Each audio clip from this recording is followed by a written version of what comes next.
bi yere ka fola ne du kurajele ko kura o sobe mani ala sonama awo ne kana klenga o tika kana langolonyi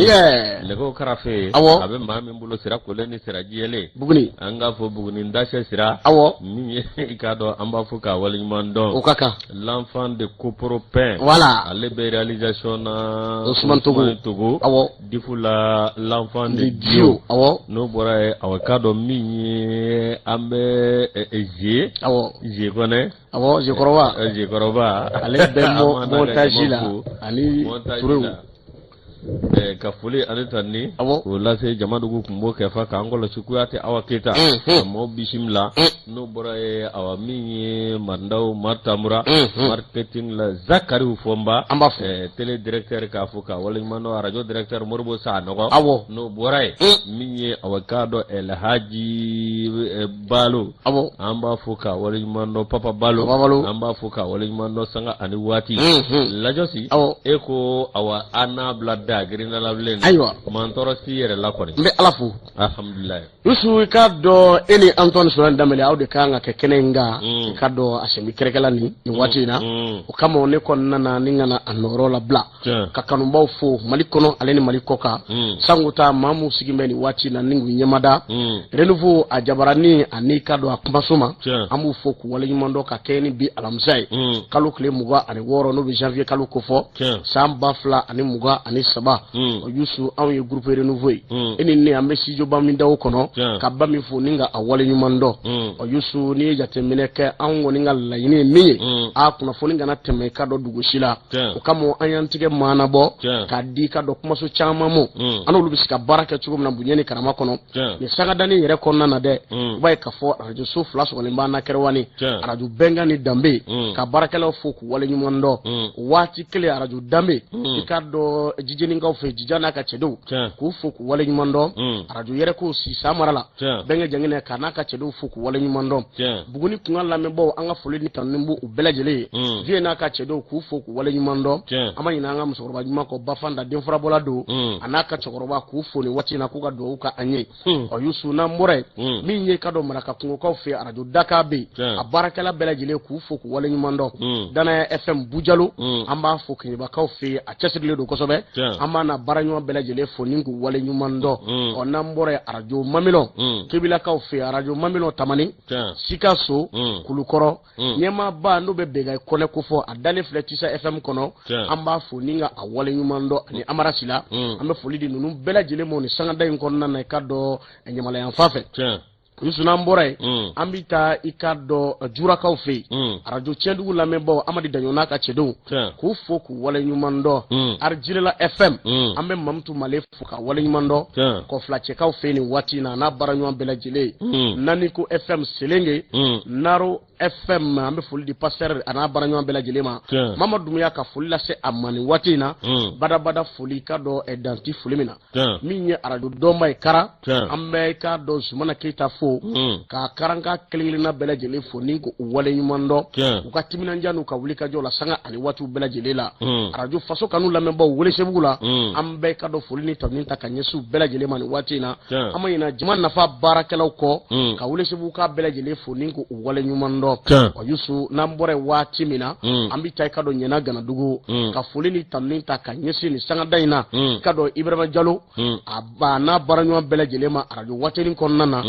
foku wala nyumando radio wantu miya ka barakela belajele fo badabada foli danti foli mina minye kado Aba FM yuwaru ka fe Mamadou I Maiga ana baranyo ku fo ningu wala nyumando ikado radio besago kuchala ka foli danga musoroba nyuma ma ikado Jawara Bindu ka fo ninga wala nyumando yusu nambore mamina amita radio nyeleni barakelaw ku belajele fo ku wala nyumando segu ka fe madam Bamba ikado Makone ka fo ka wala nyumando Drissa Damele be ambe nunu belajele fo ka chesiri nu ka wuli ka jola sanga ani watu belajele la 88.5 abarakelaw ku fo ku wala nyumando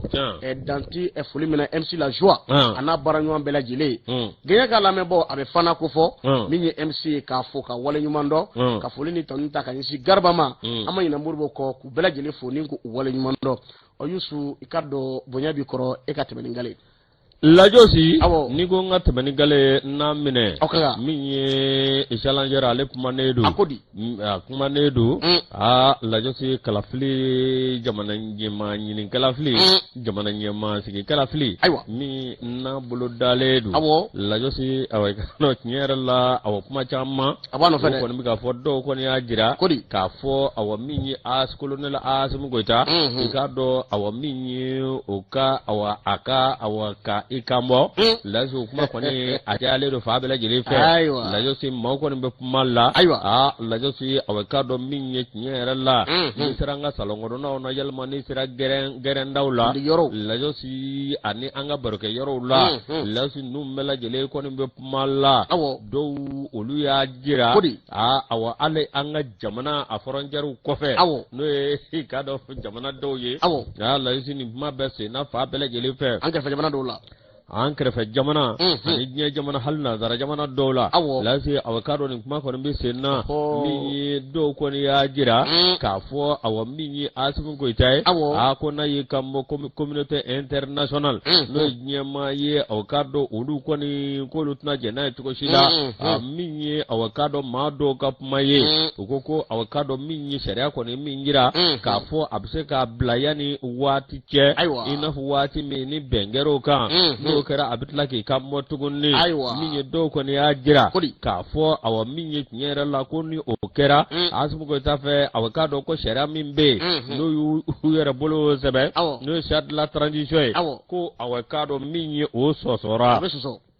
lajosi a kumaw kɔni bɛ sen na min ye awa k'a dɔn dɔw kɔni y'a jira ko jantigɛ n'a ye cogo si la ko Assimi Goïta k'a k'i kan bɔ min ye maa dɔw bɛ yen olu kɔni ko awa k'a dɔn min ye dɔw kɔni bɛ wuli ka jɔ sugu bɛɛ lajɛlen la baara sugu bɛɛ lajɛlen la olu bɛ ka dɔn fa bɛɛ lajɛlen fɛ walasa Assimi Goïta a ka président n'a y'i kan bɔ min ye awa k'a dɔn yɔrɔnin kelen a bɛ se ka tɛmɛ ten min ye a kuma kɔni diyalen don min ye fa fila olu kɔni bɛ ka nin kuma fɔ dɔw ko u jɛna n'a ye dɔw ko a ti ɲa cogo si la o kuma awa ɲininkali tɔ min sigilen don ko yalima awa k'a dɔn ko laban a bɛ Assimi yɛrɛ bolo ko Assimi yɛrɛ ko di fɔlɔ ala k'an kunnaja don na tiɲɛ jira na challenger nin ye ale ka fasiri ye an y'a bɔ ale kɔnɔ indicateur du renouveau ale kumana ONG i ka dɔn jigiya ale kɛn bɛ ka projet belebele ko baaraw sigi senga sigidaw i ka dɔn o kɔnɔna na nka kungo min bɛ i ka dɔn ni wuli ka jɔ kɔni bɛ a kungow la ni kungo ninnu i ka dɔn Yusu ni yiriwaw bɛ u fan fɛ an bɛ taa i ka dɔn Buguninkaw fɛ yen ani i ka dɔn Sikaso mara kɔnɔna na bibi in na olu kungo ko ni Sekɔrɔ makaralen don tiɲɛ don hali n'a sɔrɔ jiritigɛ bɛ yɔrɔ caman na bɛ yen nka ninnu kɔni kɛn bɛ k'u mago don u ka kungow la o de kama min ye projet jigiya ye ONG jigiya olu kɔni y'a jira k'a fɔ olu ka dɛmɛ ni dɛmɛ kɔni ka dɔn u baaraw de sigira senga ka kɛ ni waati yɛlɛma kɔlɔlɔw bɛ se ka kɛlɛ cogo min na ani ka bɔ sigidaw kɔnɔna na o kumana fɛ min ye o baaraw ye olu de sigira senga arabadon kalo 25 janvier kalo san 2023 nin kɔni baarabolo ninnu bɛna ɲɛsin fɛn min ma o bɛ tali kɛ musolakaw ni sifinw ani ka dɔn lujurabaatɔw Buguni marabolo kɔnɔna na parce que b'a ye sɔrɔ sigi o kan kosɛbɛ a ko ni ye k'a dɔn ni projet yɛrɛ ta k'a lajɛ a baarabolo kan ka sigi senga kɛmɛ sara la a 90 kunkanfɛ fondation Siamun Pou ale ni Eco Energy olu de farala ɲɔgɔn kan walasa ka ni baara nu sigi senga a kasabi bi ti jɔ sifa wari miliyɔn 32 a n'a kunkanfɛ caman na kalo 11 de b'u bolo baaraw bɛ se ka lawaleya cogo min na a tun bɛ ɲɛmaa yɛrɛ ka ɲɛmaaya kɔnɔna na n'o bɛ madame Dambele Aminata Keita ko fɔ ale min ye ONG yɛrɛ maa ɲɛma ye ale kɛrɛfɛ min ye ka dɔn directeur exécutif n'o bɛ Mahamadu Kulubali ko fɔ coordinateur an min ye ka dɔn Ezekiel Kureni Jara Yusu min ye ka dɔn maaba caman tun bɛ nin kɛnɛ kɔnɔ a baaraw sigira senga Bugunikaw fɛ yen dugutigilakaw min ye ozo fɛrɛw ye ninnu bɛɛ lajɛlen tun bɛ kɛnɛ kɔnɔ cɛw ni musow ni denmisɛnninw bɛɛ lajɛlen tun bɛ nin kɛnɛ in kɔnɔna na parce que b'a ko ONG jigiya a ma ɲɛma kɔni kumana a ko ninnu ye olu ka tigɛ di ɲɔgɔnma ye min bɛ tali kɛ fondation Siamun Pou ale n'i ka dɔn Eco Energy olu de farala ɲɔgɔn kan walasa ni projet in bɛ se ka lawaleya cogo min na n'i ye jateminɛ kɛ jiriw bi ka tigɛ fo a nɔrɔ de ka bila tiɲɛ don i ka dɔn jiri caman bi tigɛ nka fo jiri turuta de ka caya ni jiri tigɛta ye abana n'o kɛra a bɛ kungo la Yusu a ko min ye ONG jigiya maaw ye olu kɔni y'a jira k'a fɔ olu ka laɲini ye fɛn min ye o ye kana ni labɛn ye ani baara kɛcogo ɲuman ye min bɛ kɛ sababu ye ni kana ni yiriwa kɔni ye waati yɛlɛma kɔlɔlɔw bɛ se ka kɛlɛ cogo min na ani baara bolo mun bɛ kɛ sababu ye sifinw ni musolakaw ani lujurabaatɔ olu bɛ se ka nafa sɔrɔ cogo min na ni u ka baaraw kɔni sigi sen kan n'o baaraw kɔni ye o de kama min ye Danbele Aminata Keita ye ale ye sɔnni sigi o ko kɔni kan k'a jira k'a fɔ sigida a bɛ ka tiɲɛ ka taa a fɛ nka kungo mun b'an bolo i ka dɔn kungo ninnu an kan ka fɛɛrɛw kɛ walasa k'olu makara olu bɛ makara ni fɛn min ye o de ye tiɲɛ don i ka dɔn k'a fɔ kɔlɔlɔ mun bɛ yen a bɛ se ka kɛlɛ anw yɛrɛ fɛ nka an ka juguw falen min bɛ kɛ sababu ye i ka dɔn yiriwa bɛ se ka na cogo min na a ko ale bɛ sɔnni sigi fɛn min kan o de ye ka taabolo yɛlɛma fɛn mun bɛ yen ni i ka dɔn ni bɛɛ kɛmɛ k'i wasa don o la n'o ye yiritigɛ ye a ka nɛmɛ ka yiri caman turu yiritigɛ kɛrɛfɛ o tɛmɛnen kɔ directeur exécutif Mamadu Kulibali ale kɔni y'a jira k'a fɔ ko nin projet in bɛna kɛ sababu ye i ka dɔn ka na ni waati yɛlɛma kɔlɔlɔw kɛlɛli ye Buguni n'a marabolo bɛɛ lajɛlen kɔni na sango ta kungo maa bɛ se k'u wasa don cogo min na i ka dɔn k'a fɔ jirituru baaraw la nka i ka dɔn n'i y'a ta k'a lajɛ hali bi i b'a ye k'a fɔ nin bɛ bila baarabolo 5 bɔɲɔgɔnko kɔnɔna na n'o bɛ projet 5 kɔni ko fɔ a fɔlɔ bɛ tali kɛ fɛn jumɛn na Yusu o de y'i ka dɔn k'a fɔ tile o bayɛlɛmali ka kɛ kura ye entrepreneuriat solaire Yusu n'o bɔra yen min ye ka dɔn o 3 bɔɲɔgɔnko a filanan bɛ tali kɛ jumɛn na o ye production des fours ye o bɛ tali kɛ ka dɔn furu mun n'olu kan ka dilan o bɛna kɛ sababu ye ka dɔn yiriwa baaraw ka se ka sabati min ye Ezekiel Kureni Jara ye ale ye sɔnni sigi o ko bɛɛ lajɛlen kɔni kan a ko n'i ye jateminɛ kɛ bi na sigidaw kɔnɔna na tiɲɛ don togodaw fɛɛrɛw ni dabaliw de kan ka sigi sen kan ka na ni wale ye ani projet min bɛ kɛ sababu ye waati yɛlɛma kɔlɔlɔ kɛlɛli bɛɛ lajɛlen bɛ se ka k'a kunnadonni ye cogo min na nka jiritigɛ min fana bɛ ka kɛ caman bɛ se ka bɔ a la cogo min na ni nka i ka dɔn baara wɛrɛ kɛ baara min bɛ kɛ sababu ye i ka dɔn jiriw olu ka se ka makara walasa san caman ka se ka na an fɛ yen ni nka i ka dɔn sigida ka a yiriwa ONG jigiya n'i y'a ta k'a lajɛ bi u bɛ baara bolo mun na i ka dɔn a kun ye fɛn min ye sigidalamaw olu ka se ka lafiya fa bɛɛ lajɛlen fɛ min ye ka dɔn yiribaw fana ka se ka sabati maa caman ye kuma ta olu kɔni sewala chef de cantonnement forestier i ka dɔn de Buguni capitaine Musa Fayinge ale kɔni y'a jira k'a fɔ ONG jigiya ko k'u fo k'u wale ɲuman dɔn k'u nanu na kumana Buguni u kan ka olu dɛmɛ u ka baara la tiɲɛ don nin ye olu ka baara ye u ye nin wale min ta ni nka olu kɔni sɛgɛrɛ ko dɔ wɛrɛ tɛ olu bolo foli ni tanni kɔ ko ka ɲɛsin u bɛɛ lajɛlen kɔni ma ni dun ye Buguni yɛrɛ ta k'a lajɛ a ma ta kunfɛ fiyewu bibi na Mali kɔnɔ kungoba mun bɛ yen ni wasa bɛ ka don a kungo la Buguni kungo ka taa don Sikaso marabolo kungo kɔnɔna na tiɲɛ don dadigi kɛra caman na sa nka i ka dɔn ni marabolo ninnu a k'olu kɛn bɛ k'u wasa don u ka kungow kɔni na ni dun ye jateminɛ kɛ bi na fɛn caman bɛ i ka dɔn tobiliw ni fɛn camanw olu bɛ kɛ lɔgɔw ni charbon na olu bɛ i ka dɔn jiritigɛw de bɛ kɛ o yɔrɔ caman na nka ka jiri tigɛ ka jiri turu a kɛrɛfɛ a Yusu k'o de bɛ kɛ sababu ye ka waati yɛlɛma kɔlɔlɔw ni olu kɛlɛ anw ka jamana kɔnɔna na nka maa caman bɛ bi olu bɛ wasa don i ka dɔn jiritigɛ la nka jiri turu i ka dɔn o ka gɛlɛn olu kɔni ma fasirikɛbaa kɔni ko u bɛna nin baaraw de sigi sen kan ONG jigiya i ka dɔn kabini san 2022 kabini san 2022 waati n'o bɛ 2002 kofɔ Yusu bɛ baara kɔnɔna baara min bɛ kɛ sababu i ka dɔn sigidaw bɛ se ka yiriwa cogo min na min ye ka dɔn waati yɛlɛma kɔlɔlɔw k'olu kɛlɛ bayɛlɛmali baaraw bɛ se ka kɛ cogo min na min ye ka dɔn a ti fɔ ko charbon de jeni nka ka nɛmɛ ka se ka walew k'u maaw la walima ka na ni bayɛlɛmali baara kuraw ye min bɛ kɛ sababu ye sigida kungo olu bɛ se ka mago to cogo min na k'a bɛ bila o minɛ de kɔnɔna na Bugunikaw sewala dugutigilakaw sewala a kuma fɔlen ani bɛɛ lajɛlen k'a fɔ ko an tun bɛ nin nɔfɛ o si ma kɔrɔ ni si ye Bala Sumala Tarawele indicateur jurudonko kɔnɔna na Lajosi n'i y'o bila min ye don gɛrɛngɛrɛnnen min n'a bolo dalen don min ye kalanko taa sira la min ye anw ka CNDS o maa ɲɛma a bɛ Buwarɛ nin don gɛrɛngɛrɛn ye aw k'a dɔn don gɛrɛngɛrɛnnen a Lajosi ye aw k'a dɔn ni ɲɛsɛrɛgɛ da ni jamana bɛɛ lajɛlen n'olu kɔni bɛ aw k'a dɔn wuli ka jɔ kɛ nin don kelen la min ye ka jatedenw sigi ɲɔgɔn kan ani aw k'a dɔn ka jateminɛw kɛ o de kɔnɔna na aw ba ye k'a fɔ min ye anw ka jamana lɔgɔliso 1632 o kɔni de datugulen don aw k'a dɔn lɔgɔliso 8,500 585 olu cɛla ni don gɛrɛngɛrɛn ne age bu buare na le CNDH ma nyema do commission nationale des droits de l'homme du Mali la josi o koni avocado kuma kambo ka be minyi avocado o kuma kango nana la semi na yoke o la se age bu buare akoni ajira ka fo ni don gɛrɛngɛrɛn ni na Mali koni be kan do yi avocado ka do anyanamaya dorete avocado do na bunya koso na note nga jamana bi nyerala avocado lakana balia no temena kaboy minye avocado nyerala demseni jamambe olu te kata kalanzo bi o minye demsonu de se jamana siniyegi o demso ngoni de kata kalanzo logol so ba kele kema woroni bisabani vla olu ko ni datkelo ba shegi ani kema duru ni bishegi ni duru la o ba jira kemejo ta ani konondo lajosi olu de koni olu datuguledo minyi agebo buare ale ko ba nyini avocado gouvernement fe min ba tu sika wulika josu wosugo nu bisuko ke wala sa avocado ka anga kalanzo ananga kalangaramo ko lu lakana tugomina wala sa avocado demsenu olu bisika barake min gele akonnana la josi minye président de la commission nationale des droits de l'homme agebo buare ikado nyerala minye desamgalot le saba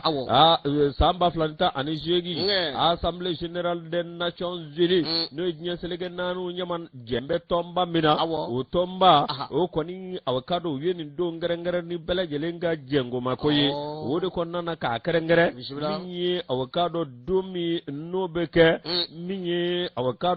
tleye tlekele mina bi takat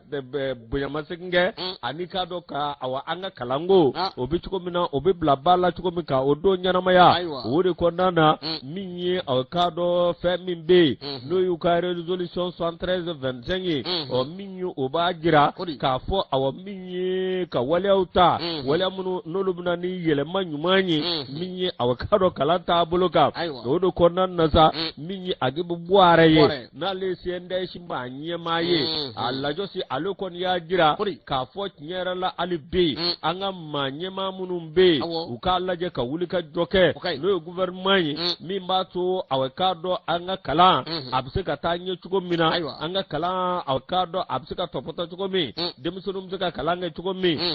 minye nyela chamangera nga gouvernement fe nga albo uluba aleba nyini ukado faraka wala sa avocado anga kala zo munun ndatuguledu ani demsonu munun te kakalange alal nakana balie olu kalanzo mseka daele demsonu mseka kalange chugo mina upma avocado minye agebo buare nale CNDH ma nyemae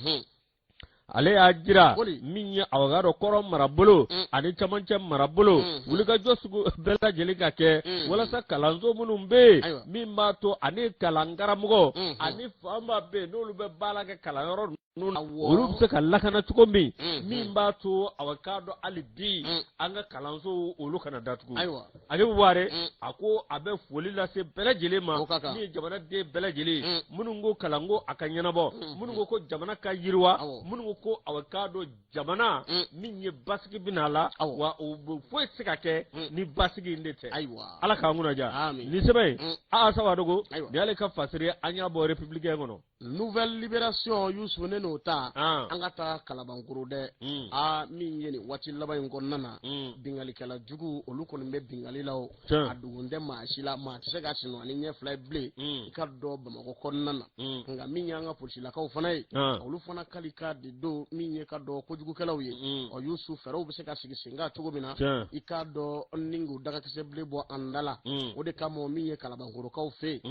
ko ne groupe chama nyede o Youssou minye ikaddo ka fo bingali kala jugu mun bita mauka dako ni kare sigana mama ta ani sababu nyongo Youssou tige ko ni ndara uka akare ka do mimi talike kalo kleta ani worola katabla kalo kle mugana janvier kalo samba fula ani muga ani saba parce que ba ko wuli ka jo ko ni ngara fa bela jelen ve minyi ka do commissaire divisionnaire Sadio di kono to muda alina ka chedo ikado ki wara ko ni ndara ukloka ka fo minyi kala bankuru yan fai ko ma do kɔni bɛ sanga ani waati kɔni bɛ bingali kɔni ta ni ka maaw kɔni sɛgɛrɛ yusu ni ka maaw bolofɛnw daraki u la ni ka taa don maaw ka bitigi kɔnɔ ni ka da kari ka min y'u diya ka tɛmɛ n'u bɛɛ lajɛlen kɔni ye o kuma kɔni dalen i k'a dɔn komisɛri kɔni tulo kan ale n'a ka cɛdenw kɔni jiginna i k'a dɔn dugu kɔnɔna na u ye wulikajɔ kɔni kɛ dogodogoni ɲɛ ni sokɔnɔ ɲɛ k'a bɛɛ lajɛlen kɔni kɛ u sen nɔ ye a ma ɲɛ min kɔ ST MS KK MC IC a yusu a yi tigɛ da ninnu bɛɛ lajɛlen kɔni kan ninnu i ka dɔn jalaki ta bɛ k'u sɛgɛrɛ u y'u sɛbɛkɔrɔ bisi u fɔnɔna ka sɔrɔ sumaya t'u la dɛ bari sabula u ye ko kɛ u y'a bɛɛ lajɛlen fɔ maa fa b'o o la yusu min ye dɔrɔgu jugu ye ani minɛ cɛjugubaw n'u bɛ maramafɛn cɛjugubaw ko fɔ ko u yera ninnu kun dɛ parce que b'a ko wulikajɔ de barika bonyana kosɛbɛ a ma ɲɛ min kɔ ni dɔw minɛna tɔw bi kofɔ koyi tarata don kalo tile 17 janvier kalo san 2023 yusu ye wulikajɔ fana kɛ MIS MK a ka dɔn wulikajɔ tara k'olu fana sɛgɛrɛ min ye maramafɛn cɛjugubaw ye i ka dɔn k'a fɔ o yɛrɛ olu fana bolo u ye dɔw bana u ye marifa dasi dɔw fana la yusu o tɛmɛnen kɔ tɛgɛ dalen kɔrɔ kɔ olu ka kalo tile 18 janvier kalo san 2023 polisilakaw ma da o dɔrɔn ma koyi u ye wulikajɔ kɔni kɛ jaja maa fila tun bɛ baara wɛrɛ t'olu la olu yɛrɛ ɲɛ tɛnɛ bitigi kɔni dayɛlɛlen walima datugulen yusu n'u b'a dakari walima ka taa bi bitigitigi kɔni kan a wulikajɔ kɛra ni ka tɛgɛ da olu fana kan k'olu minɛ ka taa n'u ye f'u ka denbaya kɔnɔna na u taara sokɔnɔna bɛɛ lajɛlen lajɛ ja o kɛra k'u sɔrɔ u bina bitigi dɔ kan ka sin ka o kɔnɔminɛ dɔw yɛrɛ ta ka taa n'u ye f'u ka so yusu u y'olu sɛbɛkɔrɔ olu fana fɔnɔna ka sɔrɔ sumaya tu u la yusu ko ni ye kumaw fɔ k'a jira k'a fɔ tiɲɛ don olu ka baara ye nin na ɲɔgɔnnaw ye koyi u b'a jira k'a fɔ an ka finitigilakaw bɛ wulikajɔ la sanga ani waati kelen kalo tile 20 n'o bɛ janvier kalo kofɔ san 2023 waati min na ni finitigiw yɛrɛ b'u ka ɲɛnajɛ la dɛ journée nationale de l'armée malienne o baaraw bɛ senna min ye commissariat min bɛ ka dɔn Kalabankoro olu cɛdenw bɛ wulikajɔ la o nɔgɔnin fɛ koyi NS ale ni FD a yusu ja baara wɛrɛ to olu fana la marifa cɛjugubaw ale ni ka dɔn k'a fɔ marifa cɛjugubaw u bɛ ka taa se maramafɛn wɛrɛw ma o b'olu bolo yaala kɔnɔna ni ka bimaw kan o kibaruya dilen a tigɛ dara olu ka i ka dɔn gonzole taara y'olu fana bolo ni man yusu fasirikɛba ko nin man ka bali maa la koyi min ye ka dɔn polisi ɲɛmaya so o kɔni ye ka dɔn kibaruya kɔni de ka tɛmɛ kulukɔrɔ fana ɲɛmaya bolofara ɲɛmaya so min fana bɛ yen ka tɛmɛ o fana fɛ olu ye ka dɔn yamaruya de kɔni di fɛn fɛn ye i ka dɔn bingalikɛla jugu ye k'u dagakisɛ bilen bɔ maaw kɔni da la ko dɔ kɛra tinsa o de kama u bɛ munumunu kɔnɔna fa bɛɛ lajɛlen fɛ an bɛ don min komi bi min ye adamadenw n'u bolo minɛ u bɛ se ka lakana cogo min na zon kɔni k'u ka fɛn fila ta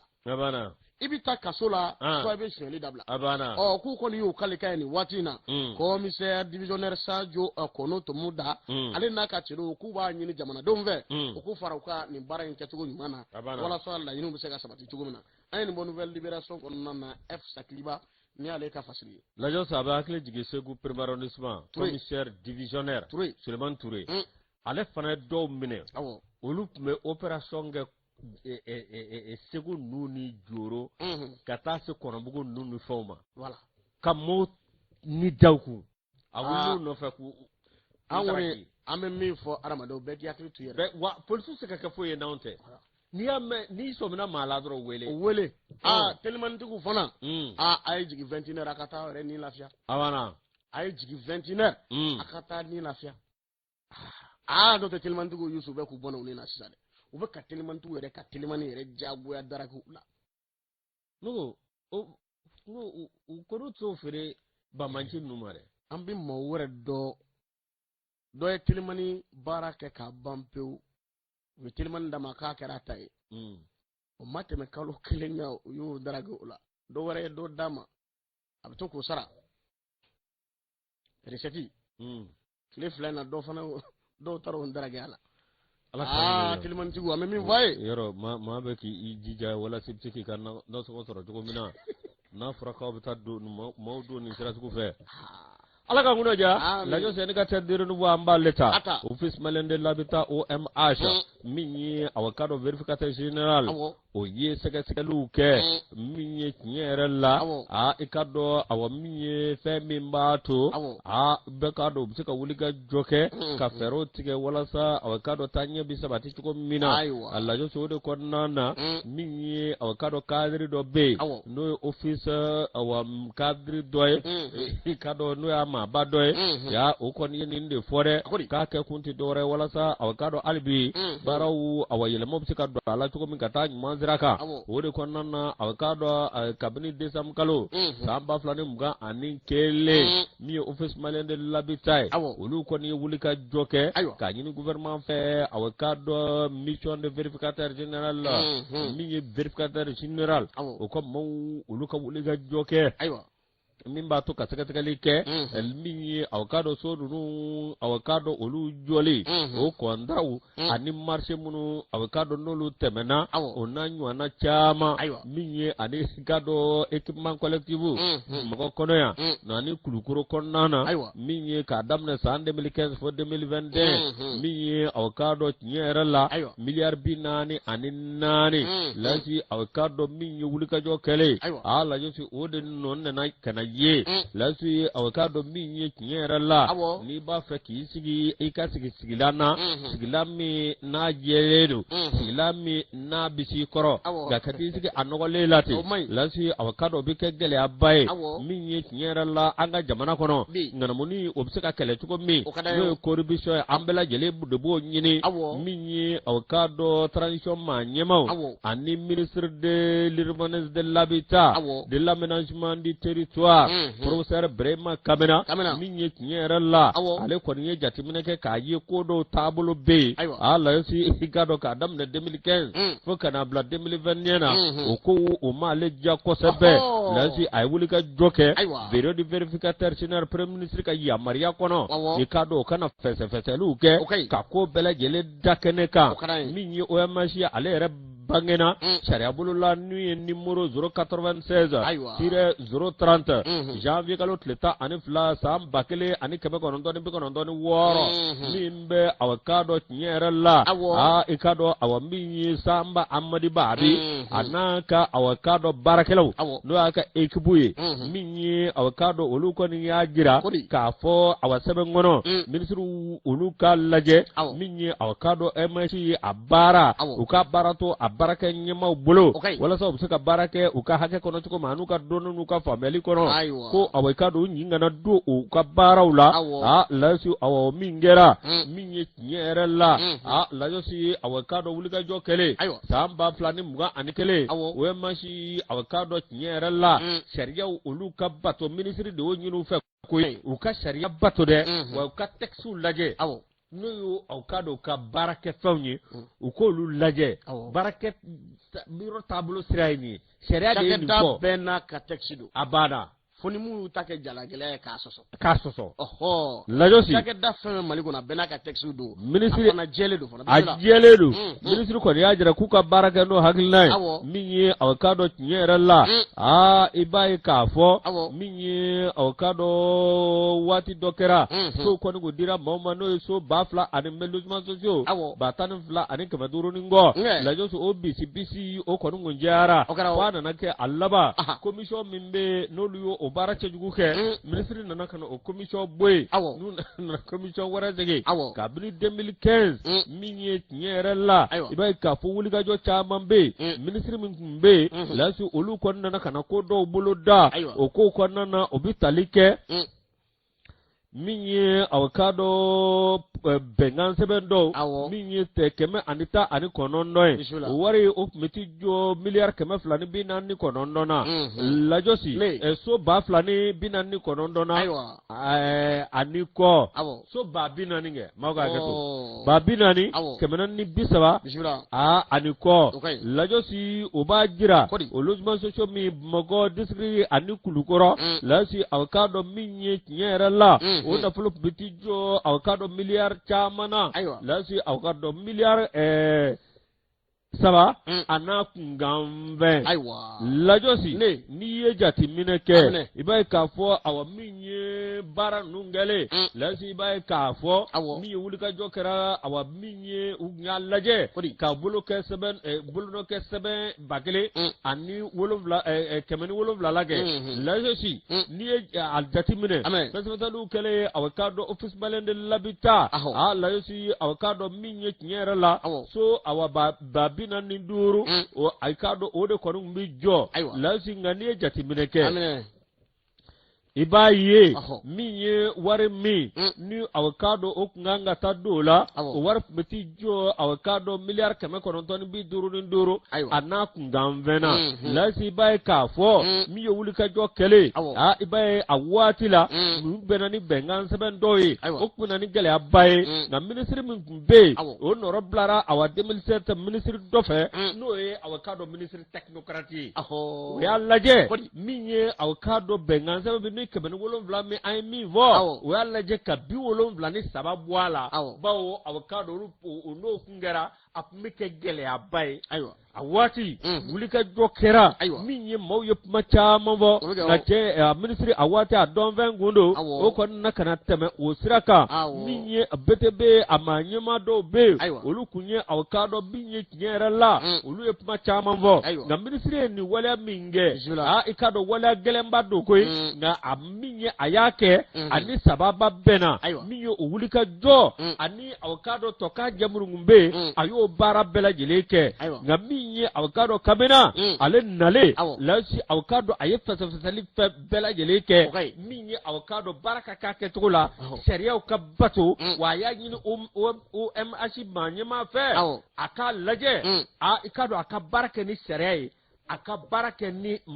jamana ka hakɛ ani cakɛda ka sariya ye o de kɔnɔna na o wulikajɔ minisiri kɔni y'o fɔ sanga ani waati baara ka kɛ o kɛcogo la maa min sigira tiɲɛ la aw k'a dɔn ko ingénieur de construction civile lajosi k'a dɔn fɛn b'a la wa min ye aw k'a dɔn a bɛ BTP dɔn lajosi o de y'a to a ma sɔn k'i sigi aw sigilan nɔgɔlen kan f'a ka jɛya de k'o ka fɛsɛfɛsɛ lajosi aw bɛɛ lajɛlen bɛ se ka tiɲɛ ye cogo min na ala k'an kunna diya ala ka sabali ɲuman d'an ma nin sɛbɛn i k'a dɔn an ye nin bɔ indicateur de renouveau kɔnɔ baara ɲɛna an bɛ taa sugu la Yusu Malijɔ Dusu k'an k'o de ta a banna ne sani Yusu ka kanubaw fo k'u waleɲuman dɔn i ka dɔn indicateur de renouveau kuma na dɛ Yusu a kuma bɛ fɛn min kan an bɔlen kɔrɔ k'o sugu la nin ye i ka dɔn maa dɔ ye k'a kun y'a yɛrɛ kɛ jalatigi ye un vrai faux général de l'armée soudanaise ko tigɛ dara ka ni k'a datugu Yusu jaja i ka dɔn sirakɔrɔ Megitan an ka taa yen dɛ baara wɛrɛ tun tɛ nin cɛ in na ka bingali ta ni ka denmisɛnnin fitininw sɛgɛrɛ min ye commissariat de police min filɛ nin sirakɔrɔ Megitan n'a ma ɲɛmaa ye Faceme Kulubali ye n yɛrɛ denkɛ don ale de ye wulikajɔ kɔni kɛ ni ka tigɛ da i ka dɔn nin man kan min ye général de brigade de l'armée soudanaise kun y'a jira k'a y'o de ye an ka policiw bɛ baara kɛ koyi u bɛ baara kɛ a bɛ hakili jigin 12e arrondissement na u bɛ baara kɛ Sombugu la i ye olu bɛ sɛgɛsɛgɛ de ka taa u bolo da i tɔn na o ka ɲi o 12e arrondissement ka baara kɛ baarakɛjɔ ɲuman na n'o kɛra population m'u dɛmɛ n'o kana bi population kan dɛ Yusu a ko min ye jaja somikɛn bɛ nin cɛ in na a yɛrɛ tɔgɔ MAFA parce que kɛba ko i ka dɔn denmisɛnnin fitinin de ka d'a ye san 8 ka taa bila san 12 la sindikasa yɛrɛ bɛ mun nɔfɛ koyi o de ka di nin cɛ in kɔni ye ka dɔn wulikajɔ kɔni kɛra tɛnɛndon kalo tile 23 janvier kalo san 2023 tribunal de grande instance commune 6 olu de wulikajɔ kɛ ni k'a minɛ k'a datugu ni k'a don i ka dɔn kaso kɔni na a ko min ye nin général kolonba in ye Sudan k'a yɛrɛ ko k'ale ye sudanɛ jaja a kun kɛmɛ ka t'i dogo tɔgɔ ne kɔrɔ ni ka walejugu kɔni bolo da a tun bɛ i ka dɔn site BMS la sirakɔrɔ Megitan na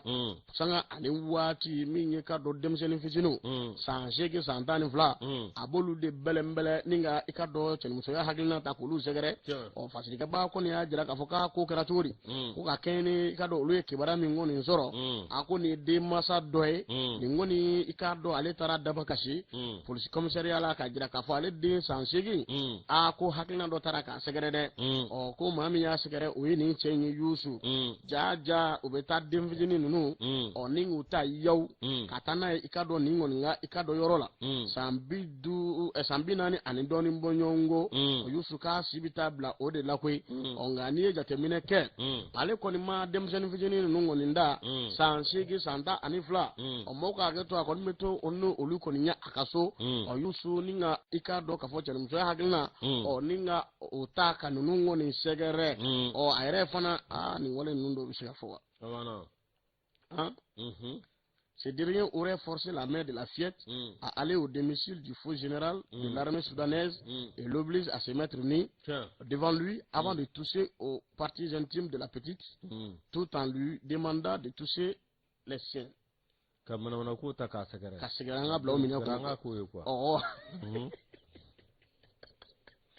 Yusu kado chenguni yemana mana ko de ta ni ga den ngoni zegere akoto be puma ngoni kerefe o fasirike ba kapumala ako kibara ko ni ndale ikado facheme kulibali anaka chedon kloka o fana nyema ya so la donia yalma afora ko ni ye kado ka fo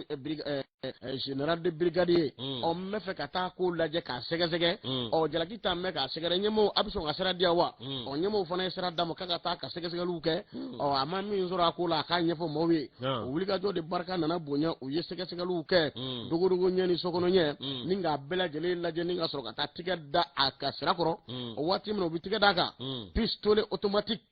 ale ni wari caman ba de falen valise la dolari ni euro ani sefa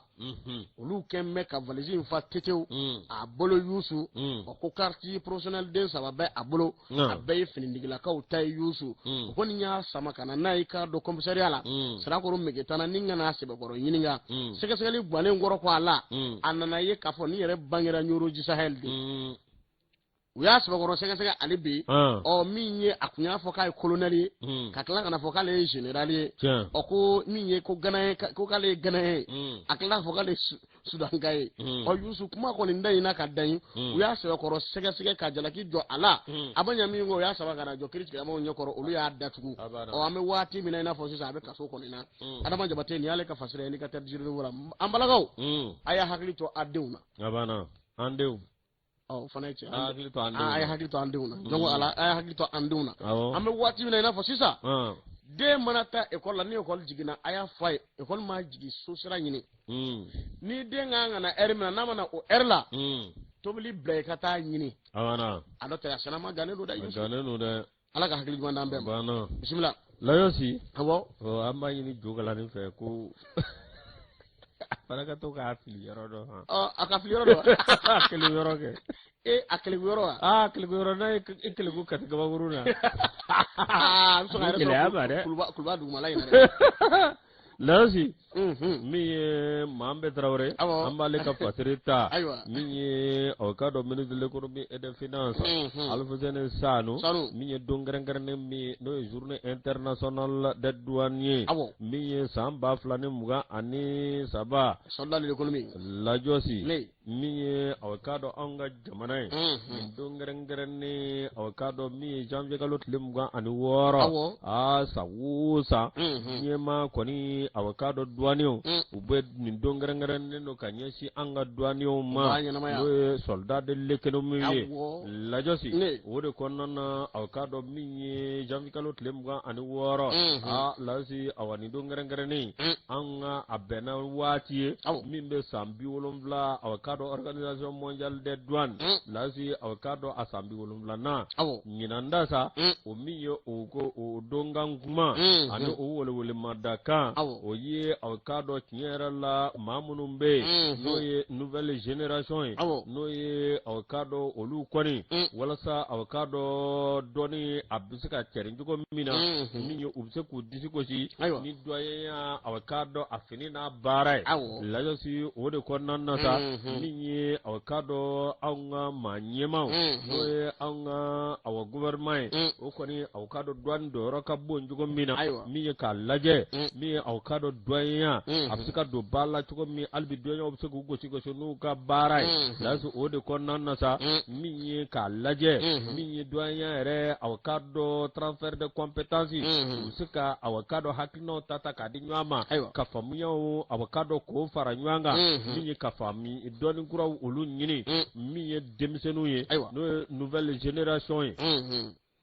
o de kɔnɔna na min ye lajɔsi mais ka dɔ organisation mondiale la douane o kɔni aw ka dɔ min ye douaniers ye u k'a dɔn k'a fɔ aw min ye maa minnu bɛ yen n'o ye aw génération ye n'o ye génération kura minnu bɛ yen u k'u kɛ cogo sugu bɛɛ lajɛlen la u ka se ka kɛ aw ka dɔn min ye ka u hakili dayɛlɛ walasa u bɛ se ka ɲinini kɛ cogo min na ka hakili dayɛlɛ walasa u bɛ se ka waleyaw siri sen kan min aw ka dɔn n'o bɛna ni ɲɛta sabati ye fɛn min bɛ tali kɛ technologie la n'o ye aw ka dɔn ɲɛsuwana mansin kura ye ani aw ka dɔn k'a lajɛ min ye ka hakilina d'o ma min ye maakɔrɔ ka hakilina walasa u ɲɛta bɛ sabati cogo min ani dɔɔni sira k'o jira u la o de kɔnɔna na sa min ye aw ka dɔn hali culture d'entreprise min ye ka u ka hakili juru cari baara aw ka dɔn o sigi cogo la ani o ɲɛdɔn na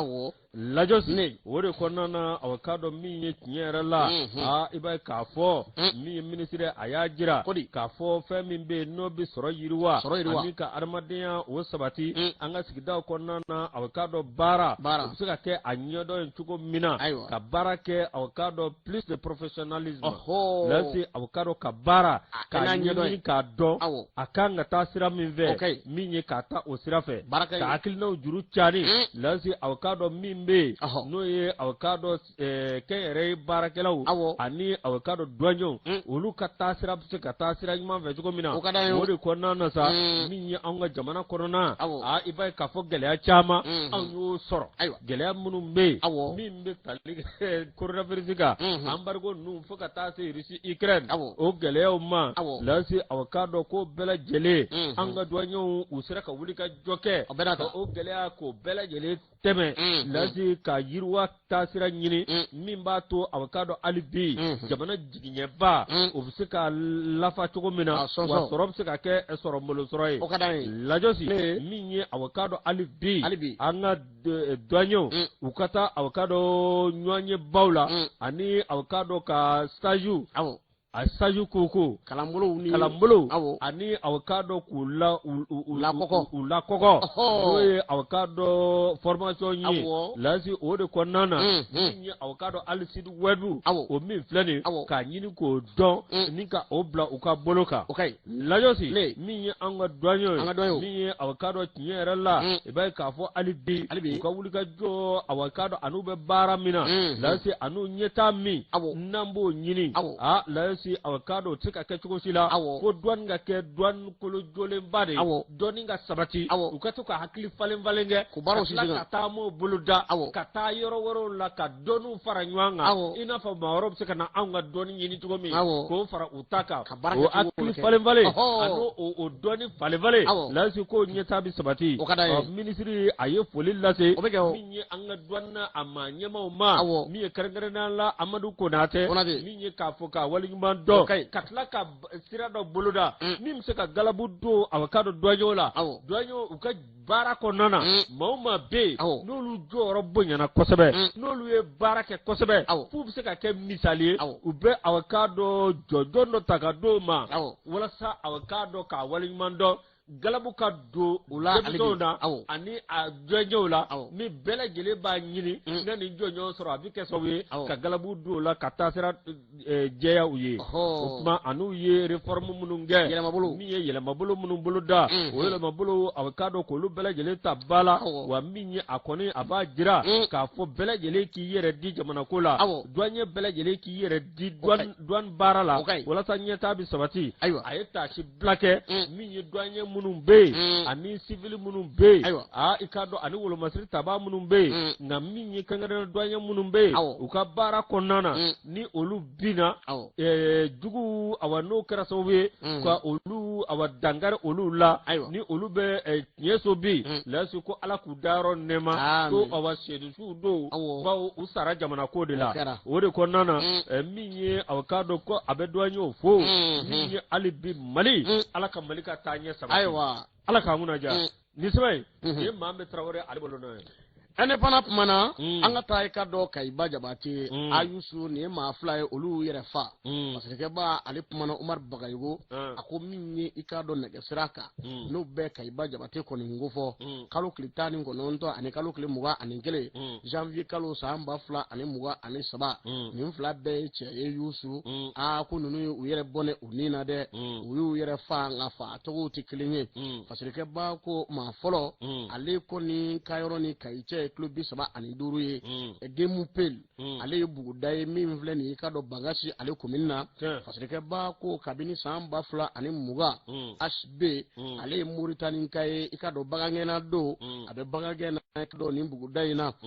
fo kalo tile 19 janvier kalo san 2023 Yusu wulada sumani fɛ koyi parce que ba ko k'a ye juru de don a kan na kungo kɔnɔ ni nka a yɛrɛ fa kibara kɔni dara i ka dɔ brigade mɔgɔw kɔni tulo kan brigade territoriale de gendarmerie min bɛ Kayi olu taara ka t'i ɲɛda a kɔni fure ka nin yɔrɔ in kɔni na Yusu u ye sɛgɛsɛgɛli dayɛlɛ o yɔrɔnin bɛɛ lajɛlen kɔnɔna nka an bɛ waati min na i n'a fɔ sisan maa kɔni t'a dɔn fɛn min y'a bila nin kɔni na sa mun kan yɛrɛ don koyi tile fila o kɔ filanan i ka dɔn kalo tile 21 janvier kalo san 2023 ale fana i ka dɔn ale ye Kayi ka ye k'a bɛ Kayindi MDK ale ye Sonatam i ka dɔn a baarakɛla ye Yusu n'a sɔrɔ i ka dɔn Mauritanienka ye ale ye k'a dɔn a kan no juru la ni k'a yɛrɛ fa nin kɔni n'o ye MDK ye a k'a ye asidiji de min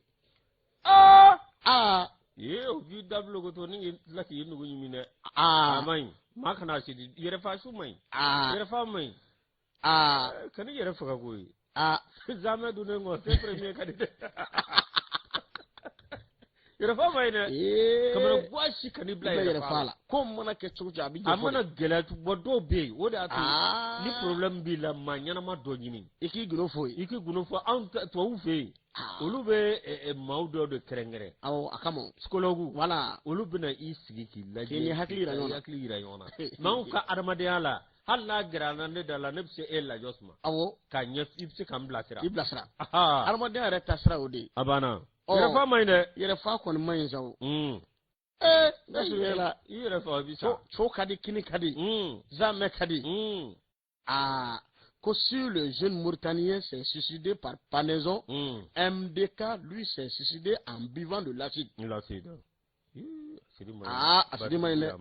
O Yusu nunu nga i ka dɔ fali cogo kɔni de kelen ye fasirikɛba kɔni ye i ka dɔn nin kuma in kɔni fɔ ko polisilakaw kɔni dara ka taa yɔrɔ bɛɛ lajɛlen kɔni lajɛ nin wale in kɔni ye maa caman gan a kamana na kelen ale yɛrɛ juru don a kan na ka yɛrɛ fa tɔ kelen i ka dɔn asidiji de min ala k'an kunna ja n'u m'a lajɛ de ko mana kɛ cogo cogo i bi maaw fɛn f'u ye walima i bɛ gɛrɛ maaw la cɛ fara muso kan gɛlɛya bɛ bɛɛ de kan sisan nka an ka kuma an ni ɲɔgɔn cɛ o de ɲɔgɔn tɛ k'a ko to kelen bɛɛ ma Umaru Bagayogo an y'a sama ka bɔ indépendant kɔnɔ kuma fɔli yɛrɛ man di ala k'an kunna ja nin kɔni gɛlɛyara Lasi min ye o communiqué yɔrɔ laseli